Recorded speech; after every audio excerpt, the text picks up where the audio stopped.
හයි welcome back ටු මයි YouTube channel. මගේ YouTube channel එකට ඔයාලව ආදරෙන් පිළිගන්නවා.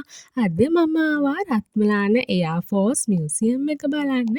මේ museum එක සඳුදාට වහලා තියෙන්නේ. Monday closed. ඊට පස්සේ අනිත් දවස් ටික අඟහරුවාදා ඉඳලා ඉරිදා දක්වා open වෙලා තියෙන time එක තමයි උදේ 8:00 ඉඳලා හවස 4:00 වෙනකන් ඕපන්.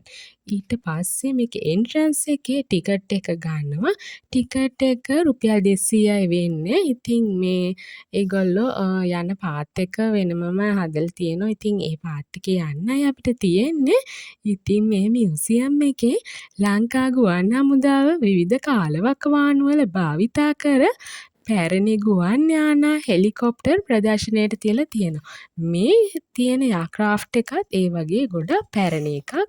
1950 ගණන් වල.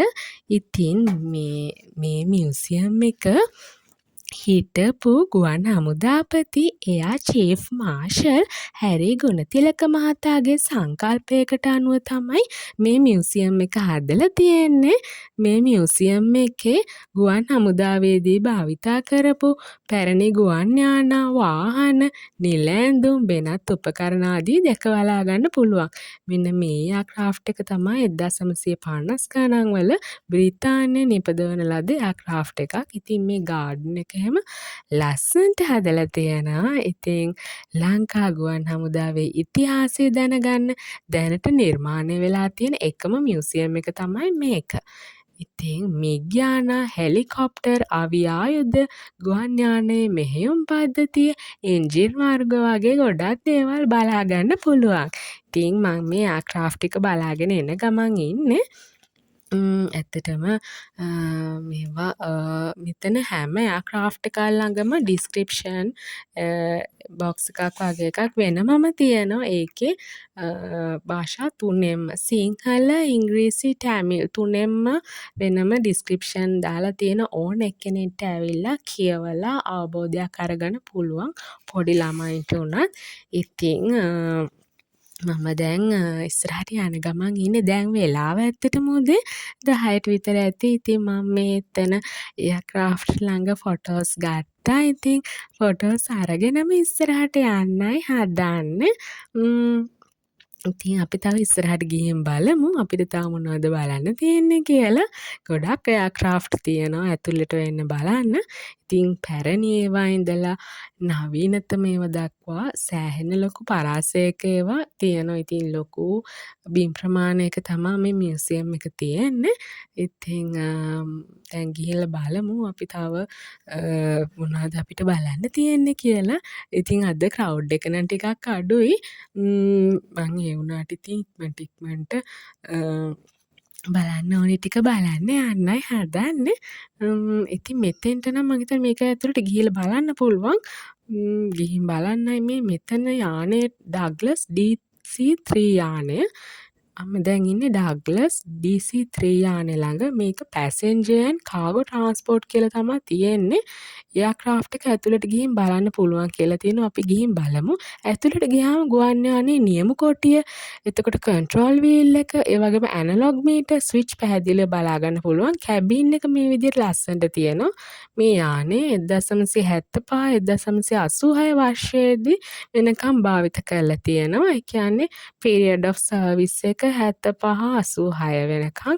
ඉතින් මේ වගේ ගුවන් හමුදාව ඉතිහාසය පුරාම භාවිතා කළ පැරණි වගේම ඓතිහාසික වශයෙන් වැදගත් ගුවන් යානා සහ හෙලිකොප්ටර් රැසක් ප්‍රදර්ශනයට තියලා තියෙනවා. ඉතින් ඕන කෙනෙක්ට ඇවිල්ලා මේක ඇත්තටම බලන්න පුළුවන්. රුපියල් 200යි වෙන්නේ ටිකට් එක. ඉතින් 200ක් අරගෙන 200ක් දීලා ටිකට් එක අරන් අතිතරම් බලන්න පුළුවන්. ඇත්තටම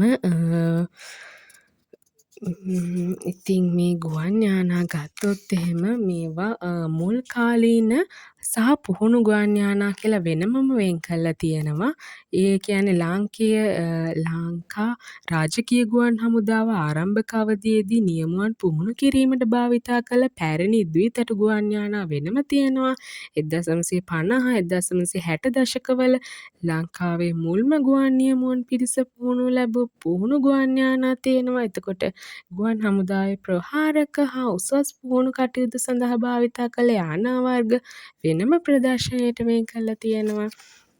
ඉතින් මෙතන ලස්සන ග්‍රවුන්ඩ් එක තියෙනවා. ඉතින් මෙතන සෑහෙන ගොඩක් එයාක්‍රාෆ්ට් තියෙනවා. මේ බලන්න ලස්සන මෙතන. වව් මේකේ view එක නම් සූපර්බ්. ඉතින් ප්‍රහාරක ප්‍රවාහන ගුවන් යානා වර්ග වෙනම තියෙනවා. උතුරු නැගෙනහිර මානුෂීය මෙහෙයුම් වලදී ගොඩබිම් බලකායන්ට ප්‍රහාරක සහාය ලබා දෙන්න යානා මිග් යානා වගේම ප්‍රහාරක ජෙට් යානා වර්ග මිග් යානා වර්ග යුද සමයේදී ඉලක්ක වෙත සාර්ථක ප්‍රහාර එල්ල කිරීමට භාවිත කරලා තියෙනවා. ඉතින් මේ යානා වර්ග තමයි ඒවා මානුෂීය මෙහෙයුම් වලට දායකත්වය ලබා දුන්නේ ඒවා. ඉතින් මම දැන් යන්න හදන්නේ මෙතන තියෙන ෆොටෝ ගැලරි එක. ෆොටෝ ගැලරි එකෙන් බලන්න යන්න හදන්නේ ෆොටෝ ගැලරි එක ගොඩක්ම තියෙන්නේ මේකේ ඉතිහාසය ගැන. මොකද නිදහසට කලින් සහ නිදහසට පස්සේ. ඉතින් මෙතන හරිම ලස්සනයි ලොකේෂන් එක. ඉතින් මම ඒක නිසා මුලින්ම කළේ ෆොටෝස් ටිකක් ගන්න එක. ලස්සනයි නේද බලන්න. ඉතින් මම ෆොටෝස් ගත්ත යාළුවනේ බලන්න එක එක තැන්වල එක එක විදිහට ඉඳලා ෆොටෝස් ටිකක් අරගෙනම යනවා කියලා හිතුවේ. අහසත් හොඳට පායලා තියෙනවා. අවුවකුත් ලොකුවට නෑ. ඉතින් ඉක්මනට ෆොටෝස් අරගෙන මම යන්න හදන්නේ ඡායාරූප ගැලරි එක වෙන්න මේ ෆොටෝ ගැලරි එක බලන්න. ඉතින් ගිහින් බලමු. මෙන්න මෙහෙම තමයි ෆොටෝ ගැලරි එක තියෙන්නේ. මානුෂීය මෙහෙයුම් වලට දායකත්වය දුන් යානාවල වගේම අනිත් ඒ සේරම ගැන විස්තරත් මේකේ තියෙනවා. ඉතින් ඊට අමතරව බැලුවොත් මෙන්න මේ පැත්තේ කෙලිම ෆොටෝස් තමා දාලා තියෙන්නේ. ඒකේ තියෙන්නේ 1948.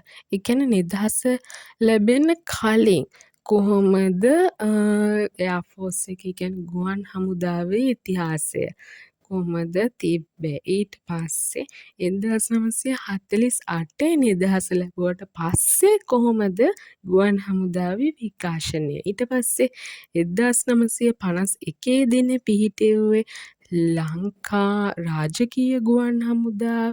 ඊට පස්සේ එතනින් පස්සේ කොහොමද මේ වෙනකන් ගුවන් හමුදාවේ විකාශනය. ඉතින් ඕම තමයි තියෙන්නේ. ඊට පස්සේ හිටපු ගුවන් හමුදාපතිවරු ඒ වගේම ඒගොල්ලන්ගේ සේවය ඒ ගැන සේරම විස්තර තියෙනවා.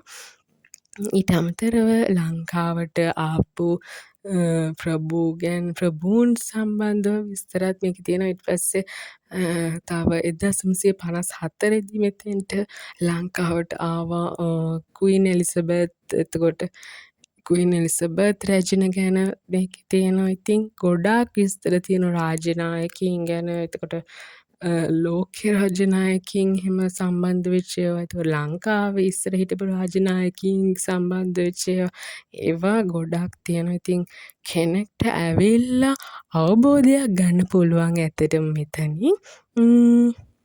ඉතින් මමත් මෙතන බැලුවා. ඊට පස්සේ දැන් මීට එහා පැත්තේ තියෙන්නේ දැන් වර්තමානයේ තුල කොහොමද ගුවන් හමුදාවේ විකාශනය වීම ගැන.